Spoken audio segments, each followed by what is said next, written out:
weeping birch, which has still got its catkins. I'm quite surprised at that.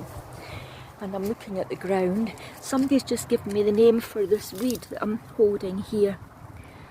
It's sword-leafed willow herb. I had to use the English name. Lancifolia, swordleaf. And we've got, among all this, we've got ivy leaf toadflax, some wild strawberries and purple violets. Now, I'm not panicking about the toadflax, that's easy to remove, but the violets, if I need to remove, are much more difficult.